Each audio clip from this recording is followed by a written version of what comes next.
बिस्मिल्लाहिर्रहमानिर्रहीम, अस्सलाम वालेकुम। आज जो मैं आपको रेसिपी दे रही हूँ, इसकी मुझे बहुत ज़्यादा रिक्वेस्ट थी और ये मैं चाहती थी कि मुझे ओरिजिनल रेसिपी मिले तब मैं दूंगी। ये है कुन्ने की रेसिपी, चिन्योटी मटका गोश्त। ये मेरे शहर की है, मैं वही, मेरा आबाई शहर वही है, तो मैं वही से मैंने उन लोगों से लिया जिन लोग जो हमारे घरों में आके खाना पकाते हैं, नाई वगैरह, उनसे ये मैंने रेसिपी ली और बिल्कुल ओरिजिनल है। कोई मतलब मैंने इसमें रद्दो बदल नहीं किया। अब मैं आपको बताती हूँ कि इसमें किन किन चीजों की जरूरत है और मैं आपको बता दूं कि कुन्ना किसको कहते हैं। इसका नाम इसलिए कुन्ना पड़ा है कि हमारे चिन्नौट में हांडी, मिट्टी की हांडी को कुन्नी कहते हैं। तो जब ये शादी ब्याह ऐसे मौके पकाते हैं तो उसमें एक मटका होता है ना, उसको कुन्ने का उन्होंने नाम दे दिया, क्योंकि कुन्नी वो जरा हांडी छोटी होती है, मटका जरा बड़ा होता है।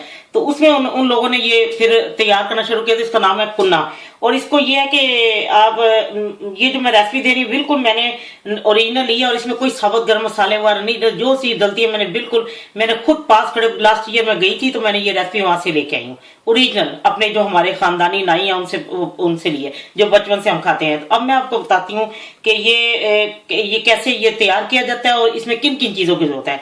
इसमें मैंने लिया मटन 1/2 किलो और मटन के जरा ये देखिए बड़े बड़े पीस वो लोगों ने किए होते हैं, लेकिन क्योंकि हम लोगों ने घर में तैयार करना है तो इसलिए इतने बड़े नहीं है, मुनासिब है। और वो मेरे पास तो मिट्टी की हांडी नहीं थी, मैं अब इसी में ये नॉर्मल देखिए मैं आपको तैयार करके दिखाऊंगी। और इसमें मैंने 1/2 किलो मटन लिया और ये मैंने एक छोटे साइज का जो प्याज है ना, अगर आपके दरमियाना है उसको आधा कर लें। इसमें प्याज बहुत कम डलता है, बहुत ही कम, लहसुन ज्यादा डलता है, प्याज कम। और ये मैंने बहुत बारीक चॉप कर लिया है और लहसुन जो है आधी गठी, यानी कि जो मर्जी आपके पास मिलती है उसमें से आधी आप डालें, क्योंकि लहसुन ज्यादा डलता है। और 1 इंच का, आधे इंच का जो अदरक का टुकड़ा है, इन दोनों को थोड़ा सा पानी, बहुत लोग तो कूट लेते हैं कुंडी में, लेकिन वो पानी थोड़ा सा डाल के उसको फिर पेस्ट बना लेते हैं, लेकिन मैंने अब इसको चूंकि ग्राइंडर पीसा है तो थोड़ा सा पानी डाल के मैंने इनका पेस्ट बना लिया। लहसुन और अदरक का 1/2 गठी मैंने लहसुन की डाली है। और ये 1 टीस्पून लेवल है या 1/2 टीस्पून फुल जो है सुरख मिर्च है, 1/2 टीस्पून नमक है और 1/4 टीस्पून से कम हल्दी है। और धनिया पाउडर जो है धनिया पाउडर जो है 1/2 टीस्पून है। और देगी मिर्च ये 1 टीस्पून है देगी मिर्च। इसकी जो मेन चीज है ना वो काला जीरा है, शाही जीरा जो इसको कहते हैं, ये काला जीरा, शाही जीरा पता नहीं कहते हैं नहीं, काला जीरा जो है वो इसकी मेन है। और इसके जैसे कहते हैं कि इसके सर पे कुन्ने का होता है इसका जायका वगैरह। और उसमें जो है ना ये आटा, खुश्क आटा नहीं डलता, घोल के नहीं डालते, इसको उन्होंने पेड़ा बना के रखा होता है। और मैं आपको बताऊं, ये मैंने 1 टेबल स्पून फुल जो है ना आटे का लिया, उसको मैंने गूंद लिया, मतलब उतना मैंने ले लिया और इसको मैं पानी में रख के इसको घोलती जाऊंगी हाथों से मसल के, जो आखिर में जो वो लास्टिक सा गुमी सी रह जाएगी च्यूस है, उसको फेंक देना है और ये पानी डालना है। वो आपको मैं बताऊं नाई वो क्या बताते हैं, मुझे वो हंस के बता रहे थे, कहता है जब लोग हमसे पूछते हैं तो हम उनको कहते हैं ये दूध का, वो बादाम का दूध है, बादाम को पीस के हमने पाउडर बनाया, असली चीज नहीं बताते किसी को। ये मैंने खुद पास खड़ी होके रेसिपी अपने घर में, हमारी शादी थी किसी की तो वहां पे तैयार किया, मैंने खुद से पास खड़े होकर ये रेसिपी ली है। और ये अदरक जूलियन जो है उसके लिए है, बाद में गार्निश के लिए वो लोग घी डालते हैं, लेकिन अब घी का भी जमाना है, लोग मार्जिन तो घी नहीं ज्यादा इस्तेमाल करते, ऑयल इसमें 1/2 कप से थोड़ा सा कम है वो ऑयल लिया है। अब मैं आपको बताती हूँ ये कैसे तैयार करना है। ये मैंने तेल डाल दिया और अब मैं इसमें ये डाल, और ये ईद स्पेशल है, ईद के लिए मैंने कहा चलो, सब लोग इतनी रिक्वेस्ट कर रहे थे, आप यकीन करें मैं बता नहीं सकती। सबका यही था कि एक तो पालक गोश्त की सब मांग रहे थे, हमारी फैमिली जो भी है सब, और उसके बाद ये कुन्ने का बहुत ज्यादा रिक्वेस्ट थी। और ये मैं अदरक लहसुन का जो पेस्ट है वो डाल दूंगी। ये आपको मैंने बिल्कुल ही तेल गर्म है, हल्का मैंने आग बंद कर दी हुई है। और अब मैं इसमें ये गोश्त वगैरह डाल देती हूँ, ये नमक मिर्च हल्दी और ये देगी मिर्च, धनिया पाउडर। अब ये सब कुछ मैंने हल्की आंच पे रख के, ये अपने पानी जब छोड़ेगा तो उसमें ये लहसुन जो और प्याज जो है ना, प्याज जो जब गल जाएगा, इसको मैं आपको बताती हूँ इसके बाद क्या करना है। मैं ढक के इसको थोड़ी देर के लिए हल्की आंच पे इसको रखने लगी 10-15 मिनट के लिए। ये देखें गोश्त ने अपना पानी छोड़ा और इसी में प्याज हो गया। मैं इसको भून के इसको प्याज को जो है वो खत्म करूंगी, गोश्त को पहले भूनना, फिर इसके बाद मैं आपको बताऊंगी कि कितना इसमें पानी डालना है और कैसे ये बनाना है। और ये अभी गोश्त में भूनी है, जैसे ये भून जाता है और इसका पानी खत्म हो जाता है तो फिर, और इसको मैं एक और आपको चीज दिखा दूं। ये देखें, ये जो मैंने आटे का थोड़ा सा गूंदा पेड़ा लिया था ना, उसको मैंने पानी में रखा है। ये कुछ देर बाद जरा मैं इसको ना फिर हाथों से मसल मसल के इसको मैं इसका सारा उतार लूंगी, ऊपर वाला हिस्सा, और बीच में जो रह जाएगा उसको फेंक दूँ। ये अंदर डाला है, मैं आपको ये बाद में, अभी मैं थोड़ी देर में इसको करूँगी। ये मैं अब इसको भून के दिखाती हूँ आपको। जब ये भून जाता है तो फिर मैं आपको बताती हूँ कब मैंने बाकी चीज़ें डाली हैं। ये देखिए मैंने इसके भून के सारा प्याज जो है ना वो खत्म हो चुका है, क्योंकि इसको मैंने 20 मिनट इसको हल्की आंच पे रखा था। वो उसने अपना पानी छोड़ा, उसमें प्याज काफ़ी हद तक गल गया था, और जो बाकी रह गया तो मैंने इसको भून के इसका प्याज बिल्कुल देख रहे खत्म हो गया, कोई प्याज है कुछ भी नहीं है, मसाला बिल्कुल मिक्स हो चुका है। और अब मैं आपको बताती इस तरह वो पहले वो पकाते हैं गोश्त को ना, उसमें छोटे साइज के बकरे लेते हैं, लेकिन उसमें बड़े बड़े पीस वो रखते हैं ना उसमें करके। तो हम लोगों ने चूँकि घर में पकाना है इसलिए तो इतने बड़े पीस जो है वो नहीं ठीक है, क्योंकि वो अगर छोटे लेंगे तो गल के बिल्कुल हलवा हो जाते हैं ना।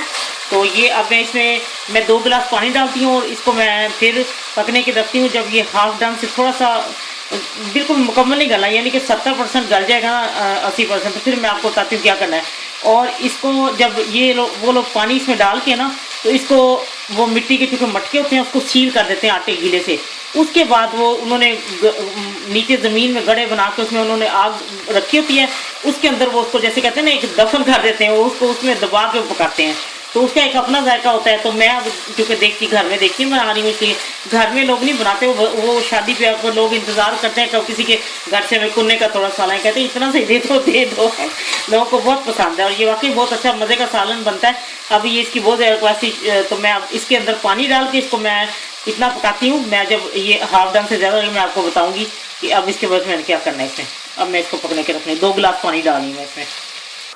लीजिए गोश्त आधे से ज़्यादा गल चुका है। और अब मैं इसमें ये देखें, ये जो मैंने आटा पानी में रखा था उसको मैंने सारा मसल इसको निकाल लिया, और ये जैसे गम होती है ऐसे क्यूँ सा, वो इसको अब मैंने ये फेंक देना है। और ये जो दूध है इसमें आटा घोल के नहीं डालते, इसको आटे को गूंदे हुए आटे को इस तरह करते हैं।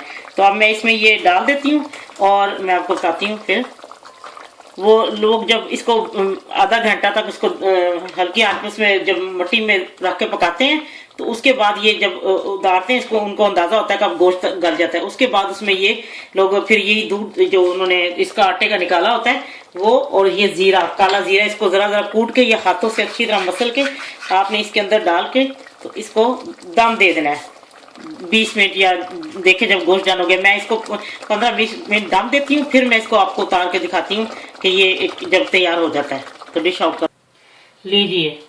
परफेक्ट तैयार है। बस इसको आपने 15-20 मिनट दम देना, क्योंकि गोश्त में थोड़ी सी कसर रहती है जब हम बीच में वो आटे का घोल डालते हैं ना।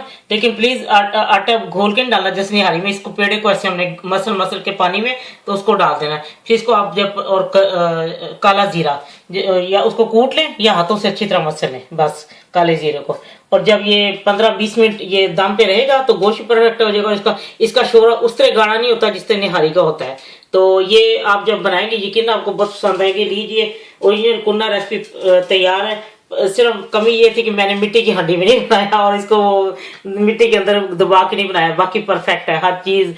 बीच में नमक में जो चीज आप जब बनाएंगे आप खाएंगे तो बहुत ही आपको पसंद आएगा।